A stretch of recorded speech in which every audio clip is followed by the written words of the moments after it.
par de nuestros apodos. Juan Carlos es sobreviviente de aquella tragedia que enluta al día de hoy a nuestros pueblos, a 17 años nada menos. ¿Cómo ha pasado el tiempo, no? De aquel 2004 a la fecha. Por eso lo tengo en línea para reflexionar, como siempre hacemos y lo llamamos. Juan Carlos, ¿cómo estás? Buen día. Buen día, Piti. Buen día para el pueblo de Río Turbio y bueno, para los escuchas. Bueno, gracias por atendernos.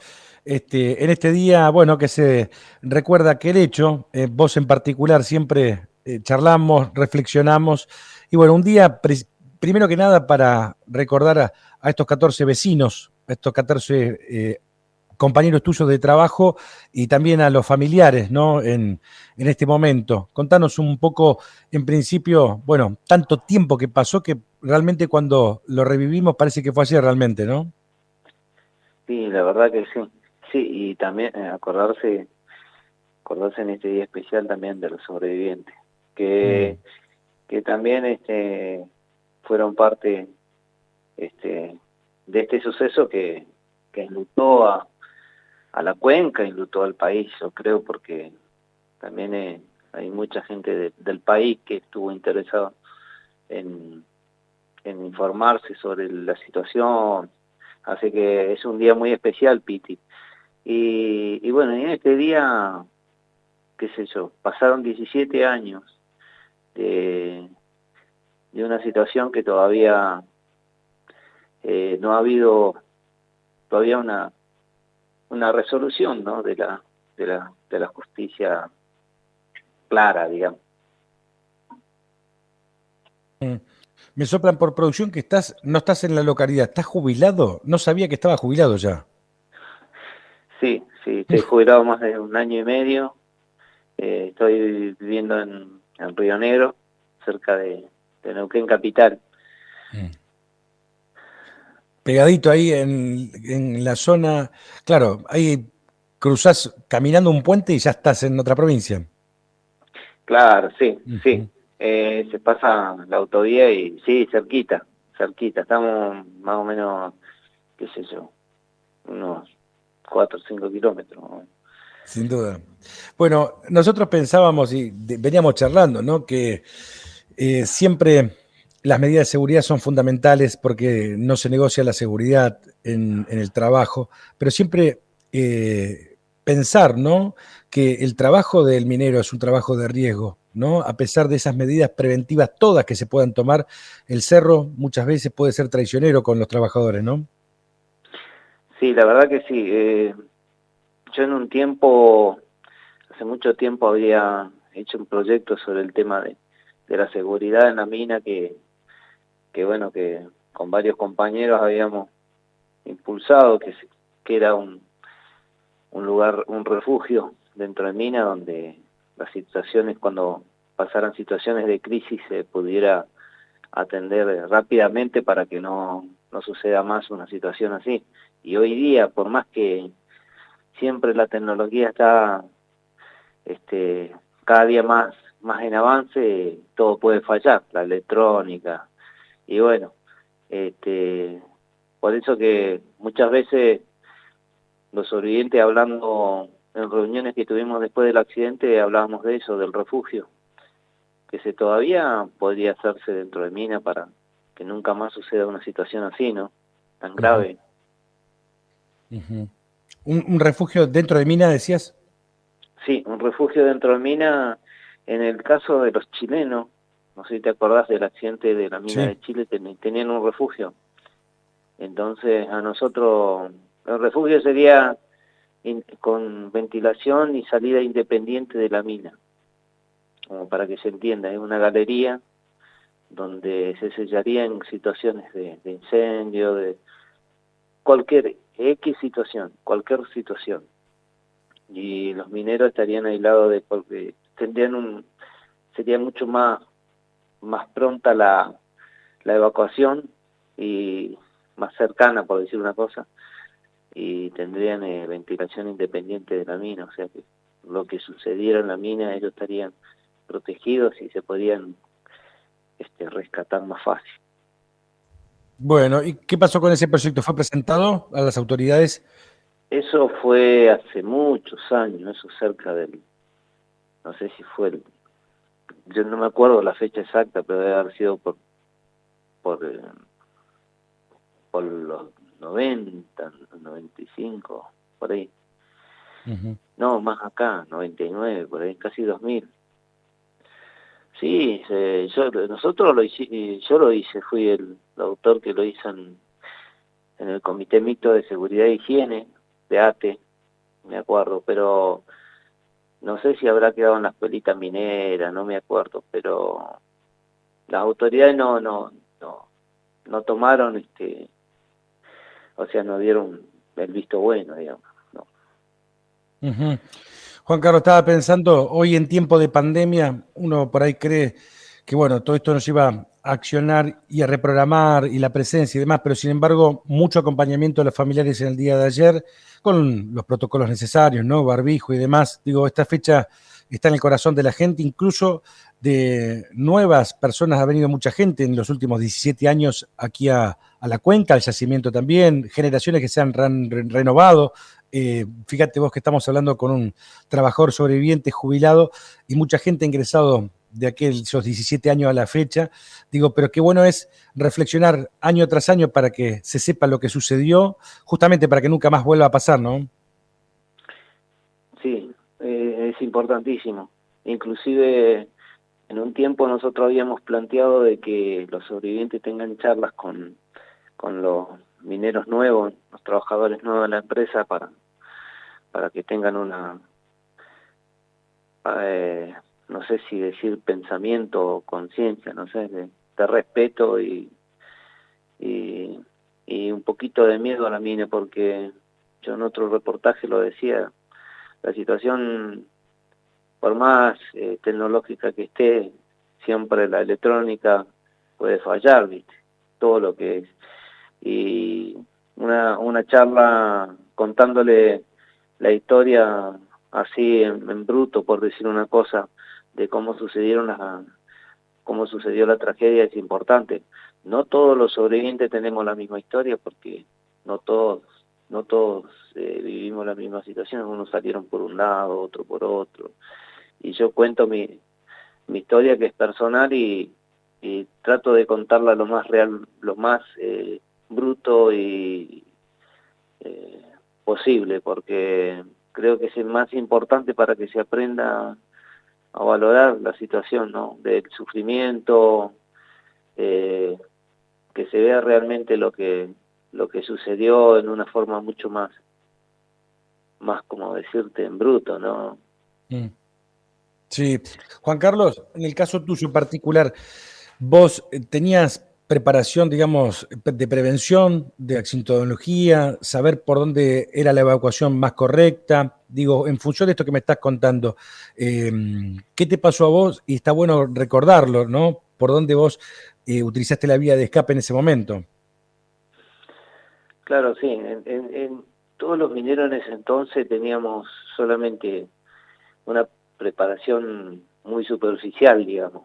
Era este, evacuar hacia un punto donde iba a estar el transporte y listo. Chao. Recibí la orden de evacuación y no tenías que hacer ningún tipo de pregunta, nada. Tenías que ir y subirte a un medio de transporte e irte. Eso era la evacuación, más o menos preparación superficial que teníamos, porque no teníamos... Eh, los autos rescatadores estaban vencidos hace tiempo, o sea, teníamos eh, en el tema de preparación y en el tema de, de elementos como para salvarnos la vida, estaba nulo, vencido todo. En el caso mío, cuando se recibe la orden, la llamada por teléfono de evacuación, el protocolo era llamar al supervisor, darle el teléfono se le daba, la central llamaba al supervisor y el supervisor nos daba la orden a nosotros de lo que teníamos que hacer. Así que en ese caso nosotros nos ordenaron, estábamos en la Unión 20 y 21 haciendo mantenimiento con el sector de preparación secundaria, que eso es del Chiflón 2, y en el Chiflón 6 estaban trabajando la gente de producción y de preparación igual una parte, y en el fondo, en el Chiflón 7, había sector de producción también trabajando. Nosotros estábamos en el Chiflón 6 y el Chiflón 2, donde nos dan la orden de evacuar. Llega el camión, el chofer era el Don Rebollo, que lamentablemente falleció en ese accidente. Subimos al camión, no había humo, no había nada en ese momento. Bueno, y después circulamos un trecho largo donde inclusive nosotros llevamos la puertita del camión abierto y no se sentía humo. Hasta un momento llegamos a ver a Julio Álvarez y el porteño, como le decían, que estaban en una unión con un camión Mercedes-Benz, donde, bueno, ahí casi la mayoría le gritó que vamos para afuera y dijeron que sí, que sigamos nomás, que ellos no iban a seguir con el camión atrás. Así que bueno, seguimos circulando unos cuantos, no sabría decir en tiempo, ¿no? Pero fue un tiempo prudencial, no sé cuánto sería, poner media hora, no sé. El asunto que ya habíamos cerrado las puertitas del camión y se empezó a sentir un humo fuerte. Así que vuelvo a abrir la puerta del camión para ver qué era lo que estaba pasando y estaba totalmente todo oscurecido del humo negro. No se veía la galería, no se veía absolutamente nada. Así que ahí, bueno, yo siempre cuento que todo ese trayecto que hicimos hasta que empezamos a sentir el humo fue de charlar con los compañeros, reírnos, hacer bromas como siempre. El que conoce la idiosincrasia que teníamos nosotros antes era así, de bromear, y bueno, hasta que sentimos el humo ya cambió la cara de todos, empezamos a preocuparnos porque y la charla dentro del camión ya era media preocupante, que era lo que estaba sucediendo, no sabíamos qué era lo que pasaba, era demasiado humo. La caja del camión donde nos transportaban ya era irrespirable, o sea, ya era asfixiante estar en la caja. Y bueno, siguió un tramo largo hasta que sentimos un golpe fuerte, donde no sé. A ver si lo puedo recuperar. Juan Carlos, ¿nos estás escuchando? A ver si podemos recuperar la comunicación con Juan Carlos. Bueno, está en un celular. A ver si podemos volver en instante. Juan Carlos González, sobreviviente de aquel hecho trágico que recordamos el día de hoy con el fallecimiento después de lo que fue aquel accidente en Mina. Nos está contando, bueno, justamente en relato en primera persona, cómo se vivió, digamos, esa evacuación, incluso con la incertidumbre de no saber qué era lo que estaba pasando, ¿no? De no saber justamente qué era, si era un incendio en el interior, si era la cinta, si eran los rolos que se trabaron, nada. Digo, esta cosa de empezar a buscar la salida sin saber, con incertidumbre, ¿no? De lo que estaba sucediendo concretamente. Qué increíble, y con los nombres que nos va dando de personas que recordamos, ¿no? A tantos años, a 17 años de aquel hecho trágico, de aquel 2004. Una vida pasó prácticamente, ¿no? Una vida, y se sigue recordando como debe ser, ¿no? Con el afecto, con la consternación lógica de 14 vecinos, de 14 familiares de muchos vecinos y vecinas de aquí de la cuenca carbonífera, de este hecho tan doloroso que lastimó no solamente Río Turbio 28, sino gran parte de la región de Chile, por la cercanía, la proximidad, por el trabajo, por la hermandad, y también el mundo entero que se enteró por medios internacionales de un hecho trágico como son en las minas.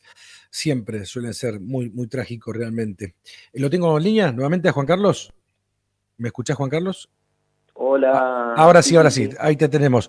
Justo te estábamos escuchando y prestando atención de que uno no sabía lo que estaba pasando a ciencia cierta, digamos, ¿no? Sabía que había humo, pero no podía dimensionar, digo, la magnitud que tenía en principio, de dónde provenía, qué había pasado, ¿no? Digo, pensaba en ello, digo, cómo funcionaba la mente en ese momento de buscar la salida, pero sin saber ni dimensionar la grave que era, ¿no?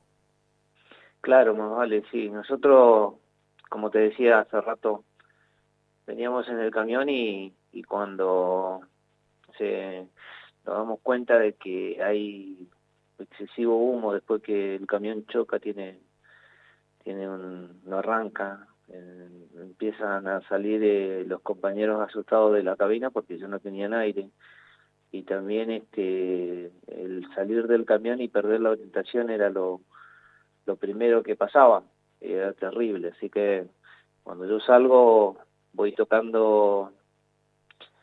palpando el camión porque no se veía nada, no se veía absolutamente nada. Abría los ojos y era para, ¿cómo se llamaba? Te hacía mal los ojos, a los ojos.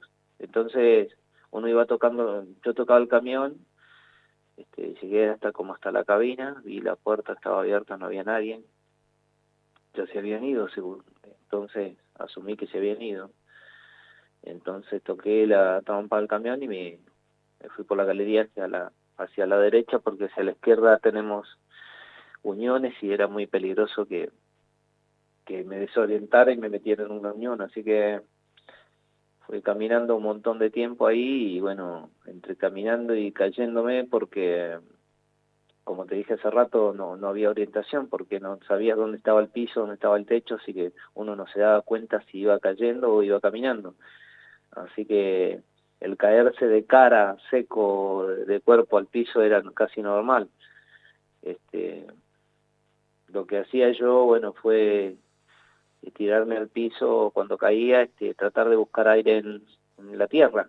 Parece mentira, ¿no? Pero no había cómo filtrar el aire, y bueno, lo único que me quedaba era poner mi cara en la tierra y tratar de filtrar el humo. Creía yo que se filtraba así, ¿no? Y tomar un poco de aire. Y eso me ayudó a un poco seguir caminando, ¿no? Que fue terrible porque fueron minutos que parecían años. O sea, la temperatura, el sentir que se resquebraja el cerro. Los mineros que conocen mucho la mina se van a dar cuenta, ellos le dicen cargar el cerro. Y para la gente que no conoce es como un trueno que hace la tierra cuando cede, cuando se resquebraja la roca y va cediendo la montaña hacia abajo. Bueno, eso se escuchaba y era muy tenebroso. O sea, digamos, uno pensar que no ves nada para adelante, que la temperatura cada vez que vas avanzando es más elevada, que el cerro carga, que las coronas están crujiendo de temperatura. Entonces ya es un terror terrible, no sabes si se te va a derrumbar, no sabes si vas a morir quemado o ahogado. O sea, no sé cómo te podría explicar. Yo Sí, creo que claro. el miedo que, que tuve fue, nunca en mi vida lo había tenido, nunca lo había tenido. No, claro, además, con la presencia de gases permanentes, digo, la combustión ahí adentro es un peligro muy grande. De hecho, bueno, sucedió lo que sucedió, podría haber sido mucho más trágico todavía. De verdad que es tremendo, porque uno que ingresa al yacimiento, que entra a la mina, sabe de esos peligros de forma permanente, ¿no? Los antecedentes en la historia. Me contás y me da un escalofrío tremendo, porque la verdad que sigue uno sabiendo, y porque después de los 14 hubieron más accidentes también bastante duros, bastante trágicos también, ¿no? Donde, bueno, quería un mensaje tuyo para los trabajadores, para esas nuevas generaciones, para toda la conducción, para todo el yacimiento, en función de, bueno, esta productividad que vendrá con la usina, lo cual llevará mayores desafíos, mayores trabajos, mayor permanencia y, bueno, para garantizar el carbón, pero también siempre y cuando, ¿no?, se garantice esa seguridad, que eso debe ser vital día a día, ¿no? Siempre hay que estar acentuando en la prevención, en el cuidado, en la seguridad, donde, bueno, todos los días también se presentan nuevos desafíos porque la tecnología cambia, porque hay nuevos accesorios, nuevas cosas, nuevas recomendaciones. Y sí, y viste, parece mentira, ¿no? Porque que estés hablando de la superusina, que tanto luchamos, ¿no? Que estés hablando de que el Estado haya invertido en la empresa, que la empresa esté manejada todavía por el Estado. Ese parece un sueño, digamos, que tengamos que haber perdido 14 compañeros y que nos haya sucedido lo que nos haya sucedido con mucha gente, porque yo te digo, Piti, ser sobreviviente no es nada fácil. Mucha gente lo dice, que un sobreviviente, digamos, bueno, estuvo ahí, qué sé yo, vivió el momento, ¿no? Pero tiene memorias imborrables de muchas cosas, del dolor, de los gritos de la gente que se salvó y de la gente que murió. Los gritos desgarradores, el miedo a no saber si ibas a salir o no ibas a salir, el ahogo profundo, el a veces no poder querer, desesperarte por no poder entrar y volver a salvar a tus amigos, a tus compañeros, que todos vos personalmente, Piti, lo sabés, has estado muchas veces con los mineros y sabés perfectamente el amor que se tenía por el compañero. Éramos casi una familia adentro de mina, y eso lo vive un sobreviviente día a día, año tras año. Y sé muy bien y agradezco mucho a la gente que haya participado del homenaje, porque muchas veces no se entiende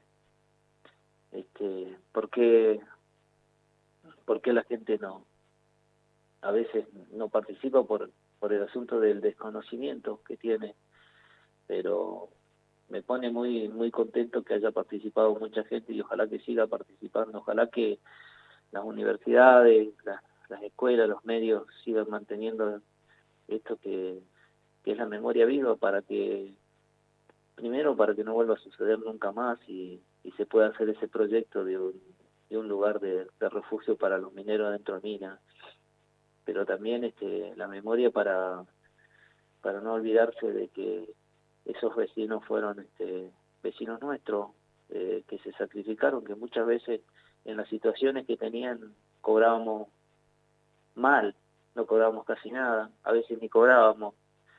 El sacrificio de entrar día y noche a una mina que no era segura, que no teníamos elementos, que no había luces, que no había elementos electrónicos como hay ahora, que quedaron compañeros con vida, pero no quedaron bien. Estuvieron 1 año y medio entrando y saliendo después del accidente del hospital con secuelas.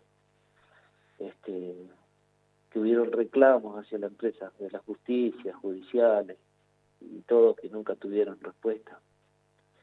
Que se acuerden también de que el accidente de la mina y todo lo que sucedió enlutó no tan solo a Argentina, sino a Chile, que fue una noticia mundial, que cada historia de cada uno de los sobrevivientes te va a contar una situación de tristeza, de dolor, de angustia, y que este 14 sea un momento de reflexión, un momento de replantearse algunas cosas que nos hicieron y que se tienen que hacer todavía.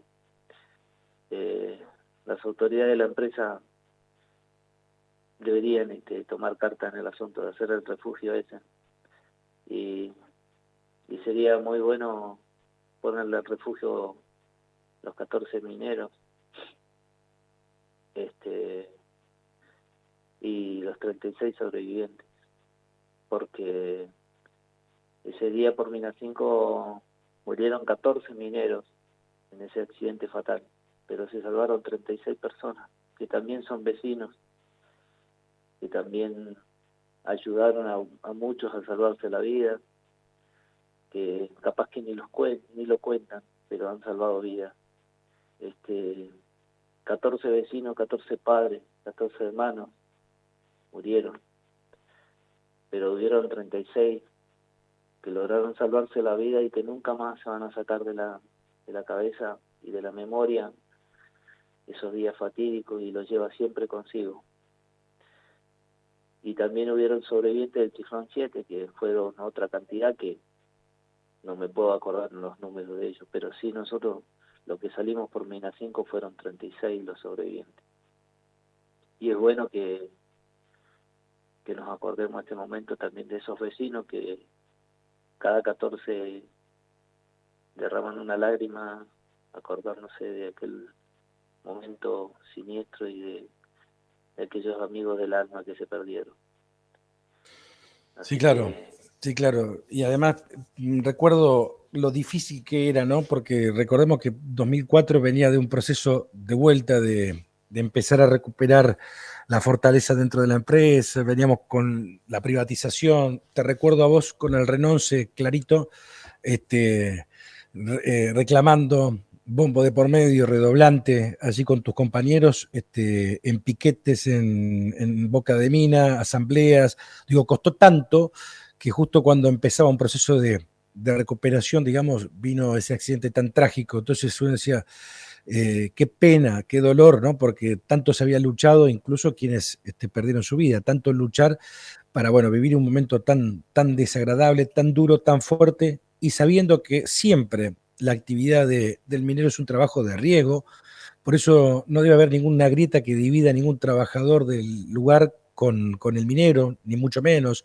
Debe haber una amalgama, un respeto, porque primero que nada estamos justamente por esta empresa aquí, ¿no? Por ese desarrollo de la minería aquí en estos pueblos. Pero también no debe haber ninguna diferenciación, por el contrario, debe haber cariño, respeto y sabiendo que quien ingresa al cerro todo el tiempo está en esa discusión porque se puede hacer todo en materia de seguridad, todo, pero siempre sigue siendo un trabajo de riesgo como en el mundo, ¿no? Las minas del carbón no son la excepción a lo que es el trabajo minero en el mundo, así que eso debe ser, creo que la condición esencial de saber que uno se expone siempre, ¿no? Que ingresa a la mina del carbón.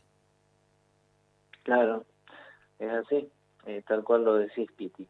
La mina es un lugar que siempre va a ser peligroso, porque no es un trabajo común y corriente, es un trabajo donde uno está dispuesto a estar en un lugar muy profundo en la tierra y a kilómetros hacia adentro, o sea, este, es un lugar donde uno puede ejercer derrumbe, puede haber movimiento de cerro, puede haber un montón de factores que pueden desencadenarse, puede haber explosión por metano, puede fallar un sensor de metano, la central metanométrica puede fallar, pueden pasar miles de cosas, así que es un sector de alto riesgo y es un trabajo muy peligroso, y no tan solo peligroso, sino que también es insalubre, o sea, Mm. la salubridad del minero por eso se jubilan a los 25 años, porque este estar constantemente expuesto al polvillo, a las temperaturas, no el aire, es un aire forzado, porque si una cosa no es natural, o sea, así que es un trabajo de riesgo y un trabajo que lamentablemente siempre puede producirse un accidente, entonces las condiciones que tendría que tener, creo yo que ya fueron planteadas por los trabajadores hace muchos años y todas esas luchas que hemos pasado en la mina y en ese proceso que fue, que bien lo resumiste hace rato, Piti, eh, donde los trabajadores siempre estuvimos pidiendo por seguridad y bueno, ir resolviendo problemas de salario que no se tenían y también decisiones políticas que se tenían que tomar en ese entonces. Cuando se logra el cambio y pasa del privado se va y se retoma la mano del Estado. En esa época todavía no se entendía bien, o sea, recién se había hecho cargo del Estado y todavía no se entendía bien cuáles eran los cambios que tenían que hacer, por más que los trabajadores los hayamos planteado, ¿no? Porque siempre lamentablemente se tomó la seguridad como un costo y no como una inversión. y bueno, y también faltaron decisiones que se tenían que tomar que eran más sencillas que las que tomaron, o sea, a veces toman decisiones que salen más dinero y no tomar una decisión que es mucho más factible y mucho más fácil para proteger la vida de los trabajadores, como es el refugio dentro de mina, que es mucho más barato que, qué sé yo, poner cámaras por todos lados y hacer un montón de gastos extras, ¿no? Bueno, aprovechamos a recordar ese reclamo y ese aporte y sugerencia, digamos, un proyecto que mejoraría en un gran porcentaje la seguridad. Así que, bueno, más allá de lo que el efectivo que lo hiciste en su momento, lo hacemos públicamente nuevamente este reclamo a las nuevas autoridades. Juan Carlos, te mando un abrazo muy grande, te mandamos un cariño enorme todo el equipo de Radio Nacional. Gracias por esta charla, gracias porque lo que decías vos, y como está establecido también por ley provincial, debe ser materia de consulta en las escuelas, debe ser cada alumno y alumna de la cuenca, de la provincia y del país debe saber lo que pasó un 14 de junio del 2004 y reflexionar precisamente sobre este día tan particular. Te agradecemos un montón, amigo. Gracias por este contacto y bueno, esperemos que estés muy bien allí en Río Negro. Bueno, un abrazo grande, Piti, un saludo a Marcelito igual, el Riaga, y bueno, y un saludo a mis familiares de Río Turbio 28 y bueno, también a los familiares de los 14 compañeros, que un abrazo grande, bueno, siempre los recordamos y conocemos eso de peregrinar siempre hacia la justicia y no encontrarla, es una familia muy luchadora, así que y un saludo bueno a todos los oyentes de Radio Nacional y también a la gente de Chile, que también perdió a sus seres queridos, así que también un abrazo grande para ellos. Un abrazo, hermano. Muchas gracias por este contacto. Y bueno, desde aquí el cariño de siempre. Gracias, Juan Carlos. Abrazo. Un abrazo, Piti. Hasta luego. Juan Carlos González, sobreviviente de la tragedia del socavón de la mina del carbón de Río Turbio de aquel 2004, que se llevara la vida de 14 trabajadores mineros que quedaron allí dentro.